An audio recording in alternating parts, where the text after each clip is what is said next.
Hi guys, Mrs. Buster here, Chapter 6 of Charlotte's Web. The early summer days on a farm are the happiest and fairest days of the year. Lilacs bloom and make the air sweet, and then fade. Apple blossoms come with the lilacs and grow, and the bees visit around and among the apple trees. The days grow warm and soft. School ends, and children have time to play and to fish for trouts in the brook. Avery often brought home trout in his pocket, warm and stiff and ready to be fried for supper. Now that school was over, Fern visited the barn almost every day to sit quietly on her stool. The animals treated her as an equal. The sheep lay calmly at her feet. Around the 1st of July, the workhorses were hitched to the mowing machine, and Mr. Zuckerman climbed into the seat and drove into the field. All morning you could hear the rattle of the machine as it went round and round, while the tall grass fell down behind the cutting bar in the long green swaths.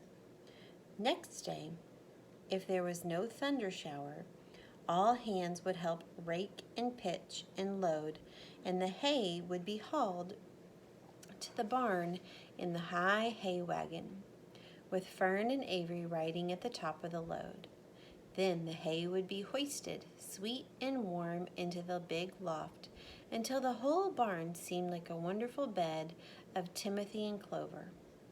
It was fine to jump in and perfect to hide in, and sometimes Avery would find a little grass snake in the hay and would add it to the other things in his pocket.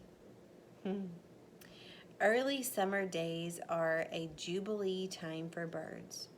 In the fields, around the house, in the barn, in the woods, in the swamp, everywhere love and songs and nests and eggs.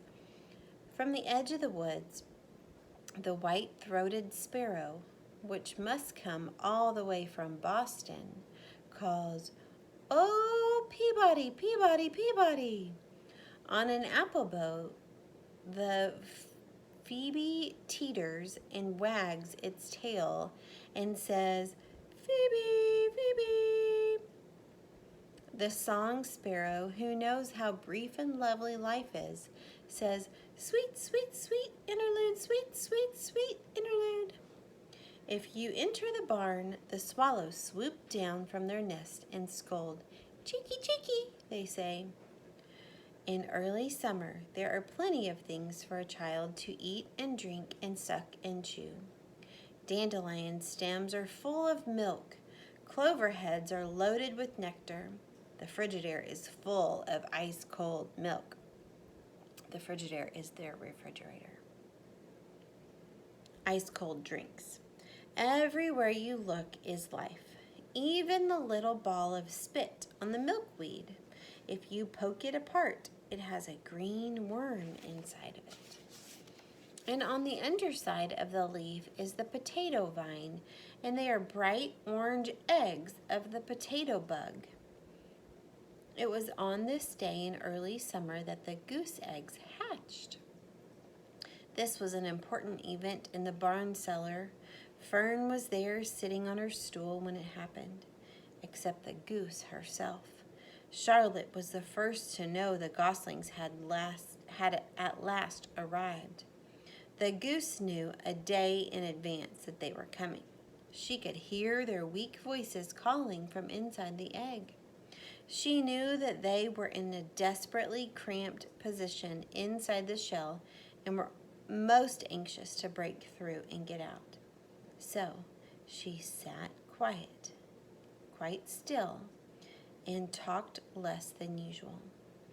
When the first gosling poked its gray head through the goose's feathers and looked around, Charlotte spied it and made the announcement.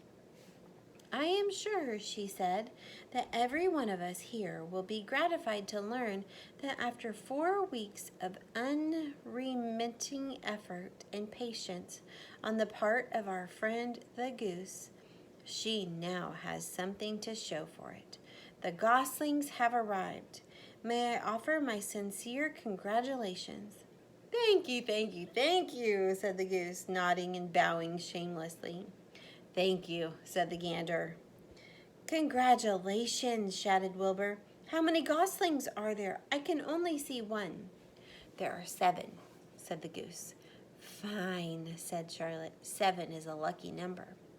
"Luck had nothing to do with this," said the goose. "It was good management and hard work."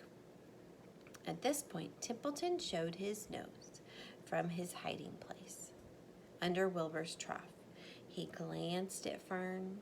Then he crept cautiously toward the goose, keeping close to the wall. Everyone watched him, for he was not well liked, not trusted. "Look," he began in his sharp voice, "you say you have 7 goslings, and there were 8 eggs. What happened to the other egg? Why didn't it hatch?" "It's a dud, I guess," said the goose. "What are you going to do with it?" continued Templeton, his little round beady eyes fixed on the goose. "You can have it," replied the goose. "Roll it away and add it to that nasty collection of yours." Templeton had a habit of picking up unusual objects around the farm and storing them in his home. He saved everything. Certainly, said the gander. "You may have the egg, but I'll tell you one thing, Templeton. If I ever catch you poking your ugly nose around our goslings, I'll give you the worst pounding a rat ever took." And the gander opened his strong wings and beat the air with them to show his power. He was strong and brave, but the truth is, both the goose and the gander were worried about Templeton. And with good reason. The rat had no morals, no conscience, no scruples, no consideration, no decency, no milk of rodent kindness, no